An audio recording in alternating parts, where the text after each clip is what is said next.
कभी सोचा है कि अपने दिमाग को एक कंप्यूटर की तरह अपग्रेड करना कैसा होगा?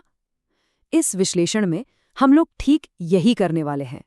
हम उस सबसे शक्तिशाली टूल को बेहतर बनाने का तरीका खोजेंगे जो हम सबके पास है। तो सवाल ये उठता है, क्या हमारा दिमाग सिर्फ एक टूल है जिसे हम इस्तेमाल करते हैं, या ये एक पूरा सिस्टम है जिसे हम बेहतर बना सकते हैं, मतलब अपग्रेड कर सकते हैं? चलिए इसी सवाल से इस सफर की शुरुआत करते हैं। देखिए, इस अपग्रेड को हम दो हिस्सों में तोड़ सकते हैं। एक है हमारी प्रोसेसिंग स्पीड, सीधी शब्दों में हम कितनी तेजी से सोचते हैं, और दूसरा है हमारा ऑपरेटिंग सिस्टम, यानी हम कितना अच्छे से सोचते हैं, हमारे सोचने का ढंग कैसा है। तो सबसे पहले चलिए प्रोसेसिंग स्पीड बढ़ाने की बात करते हैं, और इसके लिए हम एक बहुत ही प्राचीन लेकिन पावरफुल तकनीक का सहारा लेंगे, वैदिक गणित। सही में ये दिमाग के लिए एक स्पीड हैक जैसा है। ह्यूमन कैलकुलेटर्स के बारे में तो सुना ही होगा, है ना? वो लोग जो पलक झपकते ही बड़े से बड़ा कैलकुलेशन कर लेते हैं। तो ये कोई जादू नहीं है, ये एक तकनीक है जिसका नाम है वैदिक गणित, और अच्छी बात यह है कि इसे कोई भी सीख सकता है। तो तैयार है? चलिए एक एग्जाम्पल देखते हैं। सोचिए, क्या 41 को 23 से बिना कैलकुलेटर के कुछ ही सेकंड्स में मल्टीप्लाई किया जा सकता है? चलिए देखते हैं कैसे। ओके, स्टेप 1 बहुत आसान। बस पहले डिजिट्स को वर्टिकली मल्टीप्लाई करना है, यानी 4 गुणा 2 हुआ 8। सिंपल। अब आते हैं स्टेप 2 पे। यहाँ हम क्रॉस मल्टीप्लाई करेंगे, मतलब 4 को 3 से और 1 को 2 से, तो हमें मिला 12 और 2। इन दोनों को जोड़ने पर मिलता है 14। और आखिरी स्टेप, फिर से वर्टिकल। इस बार लास्ट डिजिट्स को मल्टीप्लाई करना है, 1 गुना 3 जो हुआ 3।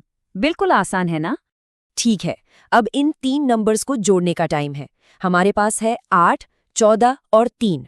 अब ट्रिक यहाँ है, जो 14 है ना, उसमें से हम 1 को आगे 8 में कैरी ओवर कर देंगे, यानी जोड़ देंगे।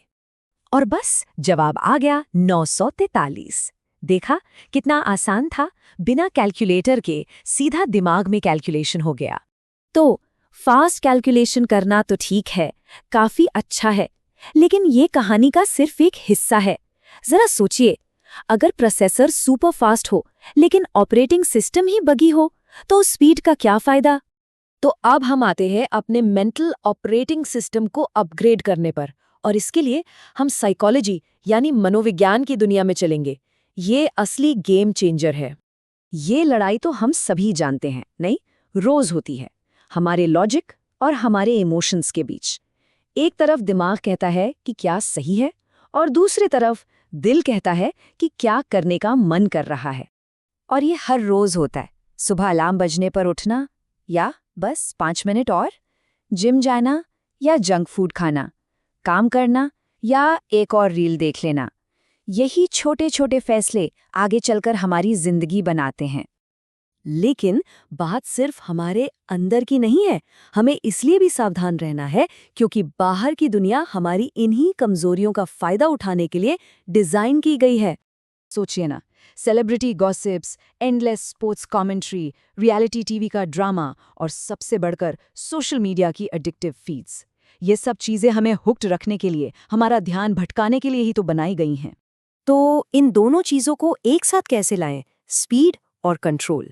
हम कैसे एक ऐसा दिमाग बना सकते हैं जो तेज भी हो और स्मार्ट भी, यानी एक पावरफुल दिमाग? जवाब असल में काफी सीधा है। हम वैदिक गणित की स्पीड को साइकोलॉजी से मिली सेल्फ अवेयरनेस यानी आत्म जागरूकता के साथ जोड़ते हैं, मतलब स्पीड के साथ साथ समझदारी भी। जरा इमेजिन कीजिए एक ऐसे माइंड को जो न सिर्फ तेजी से हिसाब लगा सकता है, बल्कि अपने ट्रिगर्स, अपने बायसेस और अपनी इमोशनल कमजोरियों को भी समझता है। सही में ये एक सुपर पावर से कम नहीं है। तो मैं आपको इसी एक सवाल के साथ छोड़ता हूँ। अगर एक दिमाग को पूरी तरह से ऑप्टिमाइज कर लिया जाए तो वो क्या क्या हासिल कर सकता है? सोचने वाली बात है ना?